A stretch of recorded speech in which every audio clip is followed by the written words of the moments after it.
Hi hello guys, നമസ്കാരം. ഇപ്പം YouTube തുറന്നാലും Facebook തുറന്നാലും ഒക്കെ കാണുന്ന ഒരു നയമാണ് തൊപ്പിയുടെ കുറേ വീഡിയോകൾ ഇങ്ങനെ കാണുന്നുണ്ട്. തൊപ്പിയും കുറച്ച് പയ്യന്മാരുമായിട്ട് ഇങ്ങനെ ബ്ലോഗ് ചെയ്യുന്നു, ഓരോ അസഭ്യങ്ങളൊക്കെ വിളിച്ച് പറയുന്നുണ്ട്. കുറച്ച് നഴ്സറി പിള്ളേരുമായിട്ടാണ് കിടന്ന് ഷോ കാണിക്കുന്നത്. ആരെ കാണിക്കാൻ വേണ്ടിയിട്ടാണ് ഇങ്ങനെ കിടന്ന് ഷോ കാണിക്കുന്നത്? ഇപ്പോൾ കുറേ കാലമായിട്ട് ഇങ്ങനെ കാണുകയാണ്. വൈകുന്നേരം ഒരു 4 മണിയാകുമ്പോൾ ഓൺലൈനിൽ വരും. കുറേ കൊച്ചു പിള്ളേരിൽ നിന്ന് ഗൂഗിൾ പേ വഴി പൈസ പിള്ളേർ അങ്ങോട്ട് അയച്ചു കൊടുക്കുന്നു. അപ്പോൾ അതൊക്കെ ഈ മാതാപിതാക്കൾ ശ്രദ്ധിക്കുക. നമ്മുടെ പൈസയാണ് പൊയ്ക്കൊണ്ടിരിക്കുന്നത്.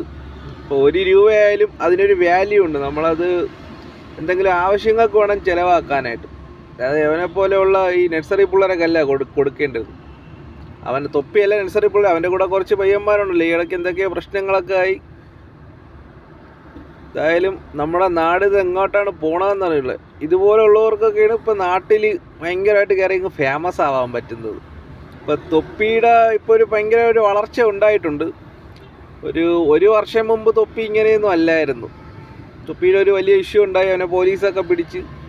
പക്ഷേ ഇന്നിപ്പം സോഷ്യൽ മീഡിയ കൊണ്ട് മാത്രമാണ് അവന് ഇത്രയും സപ്പോർട്ട് കിട്ടിയത്. പക്ഷേ അവന് അതിൻ്റെ ഒരു ചെറുതല്ല, ഒരു വലിയ അഹങ്കാരമുണ്ട്. എന്തായാലും ഇതൊക്കെ നമുക്കിങ്ങനെ കൂടുതൽ ഇതൊന്നും അനുവദിച്ചു കൊടുക്കാൻ പറ്റത്തില്ല. ഇവിടത്തെ നാട്ടിൽ നമുക്കൊരു സിസ്റ്റം ഉണ്ട്. എനിക്കത്രയൊക്കെ പറയാനുള്ളൂ.